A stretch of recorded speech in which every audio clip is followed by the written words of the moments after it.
Bonjour tout le monde, on est lundi le 20 avril. Je vous fais une capsule aujourd'hui dans un local parce que à Actonville, on a refait l'organisation un petit peu du travail, étant donné que ça a provoqué là, certaines irrégularités là, que je pourrais dire. Donc, je me trouve dans le local des lapins aujourd'hui. Ce qu'on va faire maintenant, à partir de maintenant, c'est qu'on va toujours ouvrir côté pouponnière et lapin en début de journée. On a plusieurs poupons de toute façon, donc c'est mieux aménagé pour eux aussi. Et aussitôt qu'on a des enfants un petit peu plus vieux, on s'en vient, on traverse du côté des lapins. Du côté des lapins, ce qui va toujours être durant toute la période COVID, là, des services d'urgence, même si on reprend éventuellement un petit peu plus d'activité, on va garder le même setup, le même fonctionnement jusqu'à temps qu'on revienne vraiment à la normale. OK? Donc, pour pas qu'on cherche puis que les équipes se rotationnent, puis d'une fille à une autre, on dit, ben là, on sont où les affaires, puis on se retrouve plus. Donc, je vais vous demander vraiment votre vigilance pour vraiment laisser les choses en place où est-ce qu'elles sont. Donc ici, partout là, j'ai mis info coronavirus. Donc c'est comme notre marque de commerce. Là. Cette petite étampe-là, là, partout il y aura des choses en fonction du COVID. Là, ça va être la même étiquette qu'on va retrouver. Fait que c'est facile d'un point de vue visuel, on peut se retrouver facilement. Donc il y a la fiche de présence. Donc référez-vous aux fiches de présence. Moi, le vendredi, je mets la fiche de présence pour la semaine suivante.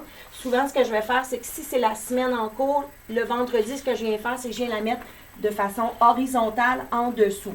Donc, s'il y en a qui savent déjà qui travaillent le lundi, vous pouvez déjà voir un peu à quoi va ressembler notre semaine suivante. Sinon, le lundi suivant, moi, j'enlève celle de la semaine précédente, puis je remets celle de la semaine en cours.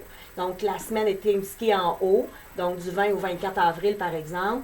En jaune, ce sont les présences, donc les enfants qui ont confirmé leur présence.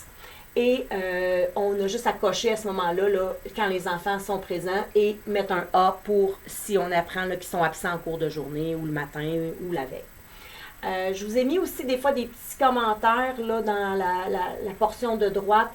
Des fois, c'est des parents qui m'ont dit pas pour l'instant, pas avant le 20, pas avant le 24. Fait que vous allez avoir un petit peu d'informations à ce sujet-là. Maintenant, l'autre chose aussi qu'on va garder en place, c'est les petites fiches de compte-rendu de la journée. Donc, dans le fond, c'est qu'on a repris nos anciens journaux de bord. Peut-être que vous ne voyez pas super bien, là, mais en tout cas, on a pris nos anciens journaux de bord.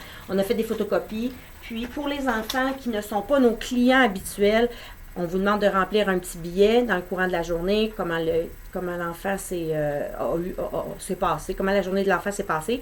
Et on va le porter à l'entrée où est-ce qu'on a mis un pigeonnier, là, dans le fond, là, un pigeonnier rouge avec le nom des enfants. Donc ça aussi, ça reste en place. Un autre commentaire dans l'exercice, on s'est rendu compte, il y avait de l'information qui se perdait aussi. Donc, c'est important d'utiliser le petit cahier que j'ai fait à l'effigie du coronavirus. Et puis, c'est les notes du jour. S'il y a une information que vous savez qui est importante pour l'équipe suivante, parce que des fois, dans la même journée, il y a des équipes qui se chevauchent. Puis des fois, ça prend une semaine avant que vous reveniez. Fait que c'est important. Inscrivez toutes les informations que vous trouvez pertinentes pour l'autre équipe. Puis, avec la date, bien sûr, pour qu'on puisse s'y référer quand est-ce que l'information a été mise dans le cahier. Donc, ça reste ici sur le petit comptoir. Les walkie-talkies, si vous avez à vous déplacer en fin de journée, que ce soit avec Suzanne, la fille en cours de journée, si vous êtes je pense à l'équipe des petits et l'équipe des grands, éventuellement, si on a plus d'enfants, mais peut-être qu'il y aura des enfants qui seront en avant, puis une fille toute seule à l'arrière dans la cour. Donc, à ce moment-là, partez avec les walkie-talkies pour que vous soyez capable de vous communiquer entre vous. OK? L'autre chose, c'est le cartable d'urgence. Donc, on a fait dès le début un cartable avec les numéros d'urgence des enfants.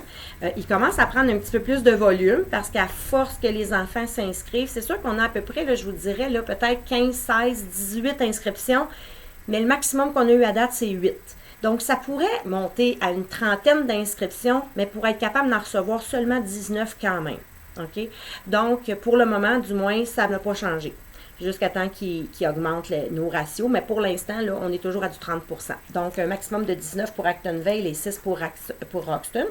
Donc, le cartable d'urgence, on vous demande de le laisser toujours au même endroit. Il est du côté de la pouponnière, dans le pigeonnier. J'ai mis un carton aussi bien identifié. Laissez-le là en tout temps. Donc, si vous avez besoin de le consulter, vous le consultez, mais après ça, allez le redéposer dans le pigeonnier pour éviter qu'on se cherche là, un matin ou un soir qu'on a besoin d'avoir d'informations.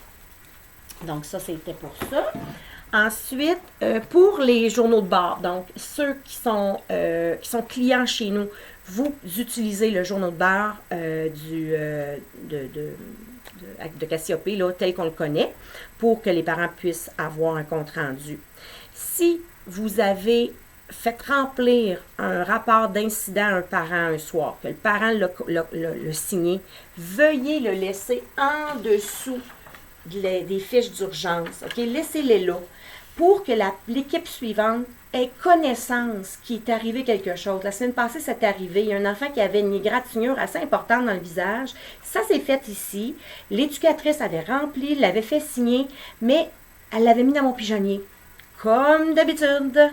Mais en période COVID, ben là, ça vient de changer un peu la donne. Fait qu'on vous demande de le laisser là au moins pour 24 heures, pour que tout le monde ait le temps de le voir. Et après, on le range dans l'onglet, sous l'onglet de l'enfant, dans son dossier. Nos enfants réguliers aussi, ils ont leur dossier dans ce cartable-là pour ne pas chercher, pour ne pas avoir à courir à droite et à gauche dans l'installation. OK? Donc, si un enfant se blesse, on laisse au moins 24 heures en dessous du pad de présence pour que tout le monde puisse y avoir accès pour avoir l'information. Et ensuite, on viendra le ranger directement sous l'onglet de l'enfant respectif. Donc, ça, c'était pour ça. On commence à aller dehors de plus en plus. Il faut penser à désinfecter aussi dehors, à ne pas sortir trop de choses. Que entre chaque groupe, s'il y a des groupes qui se chevauchent à l'extérieur, il va falloir qu'on pense à désinfecter les vélos, les surfaces où est-ce que les enfants peuvent avoir le plus mis leurs mains. Donc, on essaie de penser tranquillement aussi à cette nouvelle façon de faire. OK? Je vous rappelle que ce n'est pas plus de 4 enfants actuellement par groupe.